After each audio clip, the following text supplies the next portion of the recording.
বন্ধুরা আজকে তোমাদের সামনে একটা গোপন রহস্য ফাঁস করব এবং সেটাও কিন্তু ভিডিও ক্লিপ সমেত তোমাদের সামনে প্রমাণ দেব যে এই যে সন্দীপদার দিদার গহনা নিয়ে যে একটা চারিদিকে যে একটা জলঘোলা হচ্ছিল বা অনেকদিন ধরেই অনেক রকম কথা হচ্ছিল সেই সমস্ত বিষয় নিয়েই তোমাদের সামনে আজকে এই ভিডিওটা আমি দেব এবং ভিডিও ক্লিপ সমেত।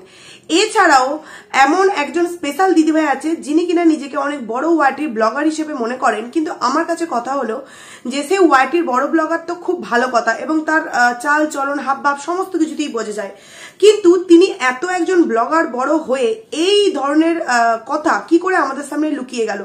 তো সমস্ত ভিডিওটা তোমরা প্লিজ পুরোটা নো স্কিপ করে দেখো, আশা করছি তোমাদের সামনে ভালো লাগবে। আর ভিডিওটা আমার কালকে দেওয়া উচিত ছিল, কিন্তু তোমরা আমার আগের একটা ভিডিও আশা করছি পেয়েছো যেখানে তোমরা বুঝতেই পেরেছো যে কি কারণে আমি কাল থেকে এখন পর্যন্ত ভিডিও দিতে পারিনি বা দুদিন যাবত একটা একটা করেই হয়তো আমি ভিডিও দেব। তো চৌমুখের অবস্থা কি বুঝতে পারছো যে প্রচন্ড শরীর খারাপও করেছে, সর্দি হয়ে গেছে কাজের জন্য। তো যাই হোক, ভিডিওর মেন প্রসঙ্গে আসা যাক। তো ভিডিওর মেন প্রসঙ্গে যাওয়ার আগে একটু দালালকে নিয়ে বলে নিতে চাই।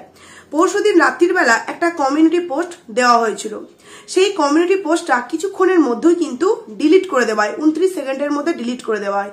তোমরা অনেকেই জানো যে আমার কোনো সেকেন্ড ফোন নেই, সেই কারণে অত বড় কমিউনিটি পোস্ট আমি তোমাদের সামনে দেখে দেখে পড়ে শোনাতে পারছি না। তবে হ্যাঁ, যেটুকুনি মনে রেখেছি সেই দেখে বলবো এবং স্ক্রিনশটটা পাশে আমি পারলে দিয়ে দেবো।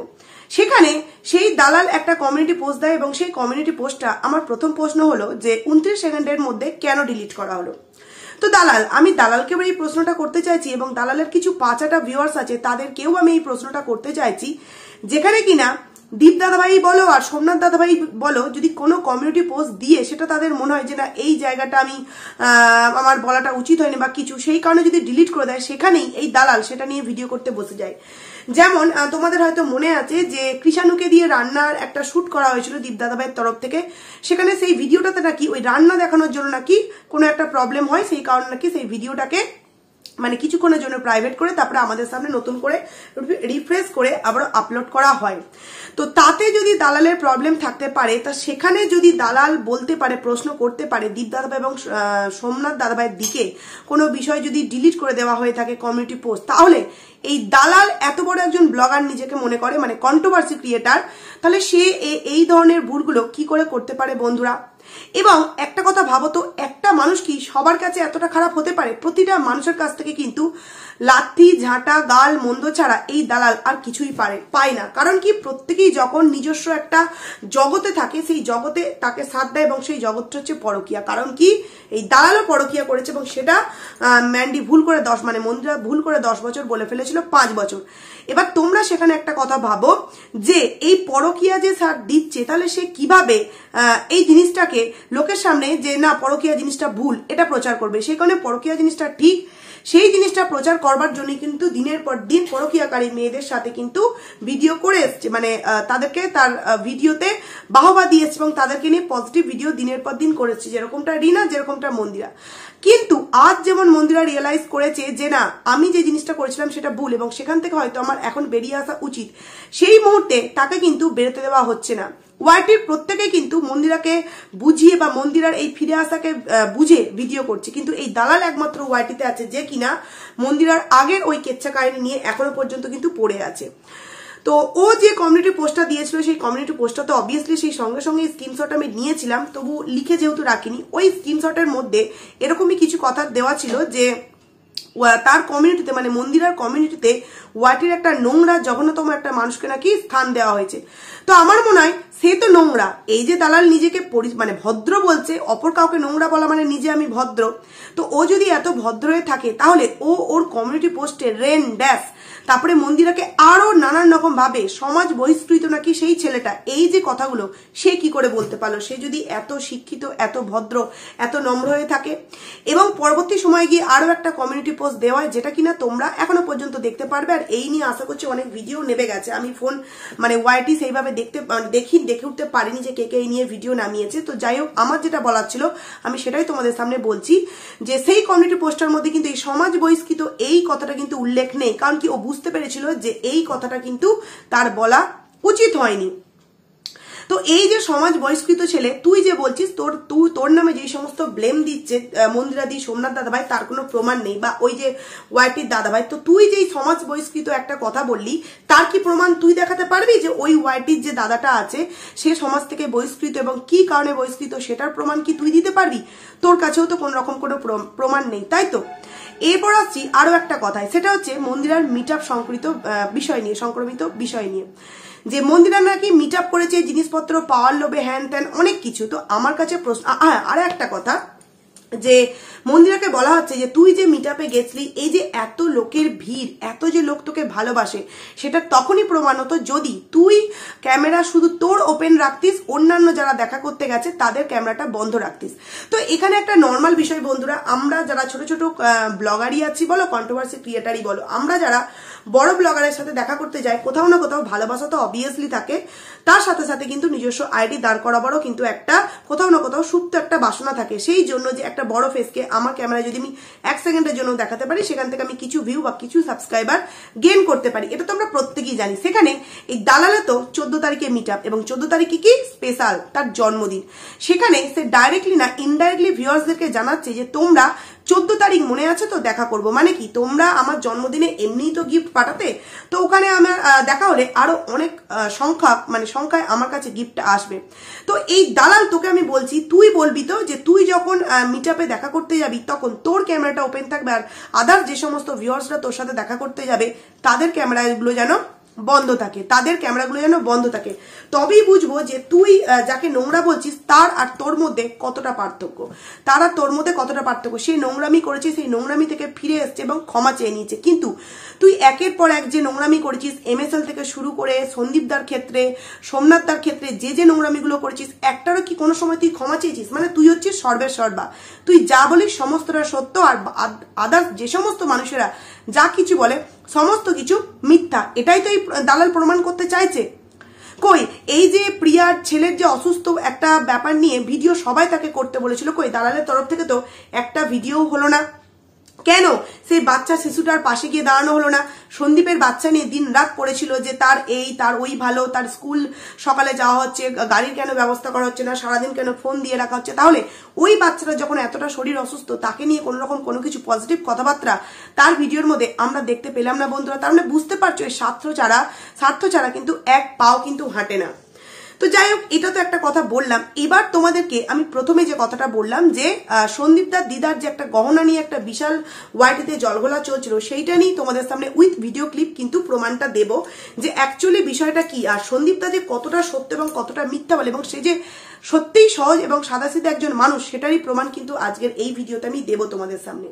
তো এবার যে বিষয়টা বলছিলাম যে সন্দীপদার দিদার যে একটা সোনার রহস্য সবাইকার মধ্যে যে বলা হচ্ছিল, তো এই নিয়ে পুরোটাই তোমাদের সামনে এবার বলবো যে সন্দীপের দিদা যে কিনা আমাদের মধ্যে এখন নেই, তাকে নিয়ে কথা বলার আমার কোনো ইচ্ছা নেই, উচিত না, কিন্তু যেহেতু এতদিন পর কোনো একটা তরফ থেকে একটা ভিডিও এসছে সেই বিষয় নিয়ে, তো সেইটা নিয়ে বলতে বাধ্য হচ্ছি। যে এই দিক থেকে দেখো, তার দিদার যে সোনা গহনা সবাইকার মধ্যেই কিছু না কিছু ভাবে কিন্তু ভাগ করা হয়েছে, কিন্তু সেটা আমরা এতদিনও পর্যন্ত ক্লিয়ার ভাবে জানতে পারিনি।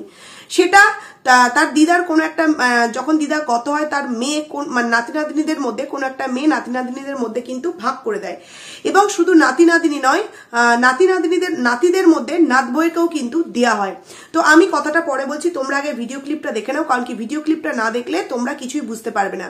তো আমি বোনটাকে বলছি যে তোমার ভিডিও ক্লিপটা আমি ইউজ করছি, প্লিজ কিছু মনে করো না, কারণ কি এই বিষয়টা সবার সামনে পরিষ্কার হওয়া উচিত, কারণ কি তুমি নিজেও জানো যে এই বিষয় নিয়ে ওয়াইটিতে একটা জলঘোলা চলছে, সেখানে আমার মনে হলো এই ভিডিও ক্লিপটা দেওয়ার প্রয়োজন আছে, সেই কারণে ভিডিও ক্লিপটা দিচ্ছি। তো তোমরা চলো আগে ভিডিও ক্লিপটা দেখে নাও।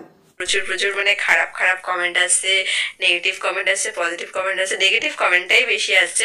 আমি যেখানে আমার এখানে কোনো কিছুর সাথে আমি ইনভলভ না, জাস্ট আমি এখানে থাকি, ওখানে যা বাপের বাড়িতে যাই ওইটুখানি কি, আদারওয়াইজ কে কি দিল, কার কি আছে কি না আছে, কে কি নিল, এই সমস্ত সম্পর্কে আমার কোনো কিছুই কোনো মানে ইয়ে নেই আর কি, আইডিয়া নেই বা কিছু। আমি এই সমস্ত সম্পর্কে আমি এর মধ্যে আর কি ইনভলভ না। আমি যতটুকু জানি ততটুকু তোমাদের সাথে আজকে শেয়ার করছি। তো আমাকে ছোট মার যে ব্রেসলেটটা দেওয়া হয়েছে সেটা নিয়ে অনেক রকম কমেন্ট এসছে যে তুমি তোমার ছোট পিসি সবকিছু এ করেছে, তারপরে সোমালিদি সব নিয়ে নিয়েছে, তোমাকে সব দিয়ে দিয়েছে। দেখো, একটা কথা তোমাদেরকে বলে দিই, যখন টিনা মানে আমার বৌদির কথা বলছিলাম, যে টিনা যখন এই বাড়িতে বিয়ের পরে প্রথম আসে তখন আমার ছোট মার একটা কানের দুল, আর তখনকার দিনে সোনা মানে প্রচুর মানে ইয়ে সোনা, পুরো সলিড সোনা, ঠিক আছে, দুটো কানের দুল টিনাকে দেওয়া হয়েছিল। আমি জানি না তোমরা জানো কি জানো না ব্যাপারটা, টিনাকে একটা সোনার কানের দুল দেওয়া হয়েছিল। আর তখন আমাদের কাউকে কিছু দেওয়া হয়নি, জাস্ট টিনা এসেছিল যখন বিয়ের পরে প্রথম, মানে বিয়ের পরে যখন প্রথম টিনা এসেছিল টিনাকে কানের দুলটা দেওয়া হয়েছিল। আর আমার ছোট মা মারা যাওয়ার পরে আর কি তখন আর কি ব্রেসলেটটা মানে ছোট মার যে চেনটা ছিল চেনটা ভেঙে আমাকে একটা ব্রেসলেট, দিয়াকে একটা ব্রেসলেট দেওয়া হয়েছে, তানিয়া দিকে একটা কানের দেওয়া হয়েছে, আর সোমালি দিকে মনে একটা যত সম্ভবত কানের টানের এরকম কিছু একটা দিয়েছে, ব্যাস ওইটুখানে কি, ঠিক আছে, আমি যতদূর জানি ওইটুখানে কি। আর যাই হোক, আর হ্যাঁ একটা কথা, না জেনে কোনো খারাপ কমেন্ট কেউ করো না। আর আমার যতটুকু জানার আমি ততটুকুই, মানে আমি যতটুকু জানি ততটুকুই তোমাদেরকে আমি বলছি। আর তোমরা অনেকে বলছো যে বড় পিসি তোমার বড় পিসিদের এই টাইমটা তোমরা কেন বড় পিসিদের পাশে যাচ্ছ না, এই করছো না সেই করছো না, বড় পিসি তোমাকে যখন গেছিলে তখন অনেক আদর আপ্যায়ন করেছে, অনেক কিছু এই সে, হ্যাঁ হাবি যাবি অনেক কথা বলেছো। তো একটা কথা তোমাদেরকে বলি, যখন এরকম পরিস্থিতিটা বড় পিসিদের আসে সেই টাইমটাতে পিসি আমাকে যখন ফোন করে বলেছে, আমরা রেগুলার দিনের পর দিন, আমি অন্তত ফোন করেছি, মা ফোন করেছে, আমাদের ওই বাড়ি থেকে মা ফোন করেছে, আমি ফোন করেছি, এটুকু আমি জানি, ঠিক আছে। আমরা রীতিমতো ফোন করে শুনতাম পিসির কাছে কি বৃত্তান্ত, কি হয়েছে না কি হয়েছে, সব কিছু শুনতাম। আর এখন যদি বলো, আমি যখন হচ্ছে সোমালিদির সাথে যখন বড় পিসিদের ওই ঝামেলাটা যখন হলো, প্রচুর প্রচুর প্রচুর কন্ট্রোভার্সি হয়েছে এটা নিয়ে, তখনও আমি মুখ বুঝেছিলাম, কোনো কথা এইসব এই সমস্ত এই মানে টপিক নিয়ে কোনো ভিডিও আমি বানাইনি, ঠিক আছে। আর এখন যখন টিনাদের সাথে এই ভিডিও মানে টিনাদের সাথে যখন বড় পিসিদের এরকম ঝামেলা হচ্ছে, এখনো আমি চুপ করে থাকবো, আমি কিন্তু কোনো কথা বলবো না। কারণ হচ্ছে তোমরা বলতে পারো যে কেন, ঠিক আছে, কারণ আমি এই সমস্ত সম্পর্কে আমি কোনো কথা বলতেই চাই না, যে যার লাইফ নিয়ে খুশি আছে, ঠিক আছে, টিনা হচ্ছে ওর লাইফ নিয়ে ঠিক আছে ভালো আছে, ঠিক আছে, বড় পিসিরা ওদের নিজেদের কাজ বাজ নিয়ে রয়েছে, ওরা ওদের মতন করে ভালো আছে। তবে এটা বলছি না যে তুমি আবার বলো না যে খারাপ ভাবতে পারে, এটা এই মানে আমি যে ভিডিওটা বানাচ্ছি এর পরিপ্রেক্ষিতে অনেক খারাপ খারাপ কমেন্ট আসতে পারে যে হ্যাঁ কেন টিনা যেটা করেছে এই সেই। দেখো আমার মতে যার যার পার্সোনাল লাইফ, যে যার লাইফ নিয়ে যে যার মতো খুশি থাকে থাক, সেটা নিয়ে আমার অ্যাটলিস্ট কোনো মাথা ব্যথা নেই, ঠিক আছে। তো আর যখন বড় পিসির বাড়িতে এখন হচ্ছে মেন কথা হচ্ছে ঠান্ডা, আর ওদের ওখানে প্রচন্ড ঠান্ডা, আর আমি শীতকালটা মোটে সহ্য করতে পারি না, আমি তোমাদেরকে আগেও বলেছি ভিডিওতে, এখনো বলছি, শীতকালটা আমি মোটে সহ্য করতে পারি না, আমার শীতকালটা একদমই অপছন্দ, আমার পছন্দ হয় না। আর পিসিদের ওখানে ঠান্ডা, ঠান্ডার মধ্যে কি বলতো মানে এত এত সোয়েটার নাও, এই ফুল প্যান্ট নাও, এই নাও সেই নাও, হাবি জাবি করে অনেক ব্যাগটা বিয়ে হয়ে যায়। তো এখন আপাতত যাচ্ছি না পিসির বাড়িতে। আর পিসির বাড়িতে এখন অতটা মানে ভালো লাগে এমন না যে ভালো লাগে না সেটা না, যখন টিনা থাকাকালীন একটা আমাদের মানে একটা অন্যরকম একটা মানে ইয়ে লাগতো পিসির বাড়িতে যেতে, মানে টিনার সাথে আমার যে বন্ডিংটা ছিল পুরো ফ্রেন্ডশিপ, মানে একদম পুরো বন্ধুত্বের মতন। ওর সাথে গেলে পরে মানে এখানে ওখানে যাওয়া, এই হাসি ঠাট্টা ইয়ার্কি এই হ্যান ত্যান করে হাবিজাবি করে, তোমরাও দেখেছো ভিডিওতে, খুব খুব খুব মজা হতো। তো যাই হোক, এটা বলবো না যে টিনা নেই দেখে আমি যাবো না পিসি বাড়িতে, একদমই সেটা না। কারণ আমার তো পিসি বাড়ি, আমি তো ছোট থেকে ওখানে গেছিলাম। এখন হচ্ছে কি একটু তোমার ঠান্ডা ঠান্ডা রয়েছে, আর ঐশানি রয়েছে সামনের মাসে, ঐশানি নতুন ক্লাসে 3-তে 2-তে উঠেছে, ঠিক আছে, তো নতুন ক্লাস হচ্ছে, আর কটা দিন যাক একটু গরমটা পড়ুক, ঠান্ডাটা কমুক আর কি, তারপরে যাব। আর পিসি বাড়িতে যখনই যাই তখনই তোমাদেরকে বলেছিলাম যে যখনই পিসি বাড়িতে যাওয়ার কথা হয় কোনো না কোনো একটা কারণবশত ক্যান্সেল হয়ে যায় সেই যাওয়াটা। আমি যেদিনকে যাই তার আগের দিনকে বলি যে হ্যাঁ আমি আজকে যাচ্ছি, বা কালকে আজকে যাব বা কালকে যাবো, এরকম কিছু একটা, ঠিক আছে। তো সেখান থেকে তো সেটাই আর কি, আমি এখনো তোমাদেরকে বলছি না, কিন্তু পিসির বাড়িতে তো আমি অবশ্যই যাব। হ্যাঁ হয়তো এই টাইমটা যেতে পারছি না, বাট পিসিকে রেগুলার ফোন করে শুনতাম পিসির কাছে কি বৃত্তান্ত এই সেই হ্যান ত্যান। যে পিসির সাথে আমার মোটামুটি যোগাযোগ আছে, কথা হয় পিসির সাথে, ঠিক আছে। আর কৃষাণু যখন আছে ঐশানি, তো কৃষাণু গেলে খুব মজা টজা পায় আর কি, খুব খেলাধুলা, তো দুই ভাই বোনের মধ্যে খুব ভালো খেলা ইয়ে হয়। তো অবশ্যই যাবো পিসি বাড়িতে, একটু ঠান্ডাটা কমুক তারপর পিসি বাড়িতে যাবো। আর গয়নার ব্যাপারটা আশা করি তোমাদেরকে আমি ক্লিয়ার করে দিতে পেরেছি, ঠিক আছে। আর এই টপিক নিয়ে মানে আমার অনেকদিন ধরে ভাবছিলাম এরকম একটা ভিডিও বানাই, কারণ অনেক রকম ধরে কমেন্ট আসছে আমার কাছে, ঠিক আছে, নেগেটিভ কমেন্ট আসছে, যেখানে আমি কোনো কিছুর সাথে কোনোভাবে যুক্ত না, বা আমার মানে অতটা মনোবৃত্তি খারাপও না, ছোট না যে পিসিদের কি এই অবস্থা, আমি কেন পিসিদের ওখানে কিছু যাচ্ছি না বা হ্যান ত্যান হেসি, যাই হোক, আমার যেটুকু বলার দরকার ছিল আমি সেটুকু তোমাদেরকে বলে দিয়েছি। আর এই টপিক নিয়ে আর কোনো একটা ভিডিও আমি বানাবো না। হ্যাঁ, যদি না প্রয়োজন মনে হয় তো তখন, যদি না প্রয়োজন মনে হয় তাছাড়া কোনো ভিডিও এইসব টপিক নিয়ে একদম কোনো ভিডিও বানাবো না আমি কখনো এইসব, মানে আমাদের পারিবারিক ব্যাপারে। ভিডিও ক্লিপটা তোমরা দেখতে পেলে, সেখানে আমরা স্পষ্ট বুঝতে পারলাম যে তার নাতনি নিজের মুখে বলছে যে সোনা, সেই সোনা কিন্তু প্রত্যেকের মধ্যেই ভাগ হয়েছে। এমনকি স্পেশাল যে দীপ ভাই, সেই দীপ ভাইকেও কিন্তু প্রথমেই যখন মানে ভাগ হয়েছিল গত হওয়ার পর, তখনই কিন্তু একটা কানের দুল দেওয়া হয়েছিল। তো আমার কাছে কথা হলো, এই যে এত বড় ব্লগার আমাদের স্পেশাল দীপ ভাই, সে আমাদের সামনে কি এই কথাটা কোনোদিনও বলেছে যে সে স্মৃতি হিসেবে পানের ডাবর প্লাস তার দিদার একটা শাড়ি নিয়ে গেছে, যে কিনা মায়ের থেকেও বেশি কিছু। এমনকি তার শাশুড়ি মায়ের একটা শাড়ি নিয়ে যাওয়া হয়েছিল যে এটা স্মৃতি হিসেবে সে কখনো না কখনো পরবে।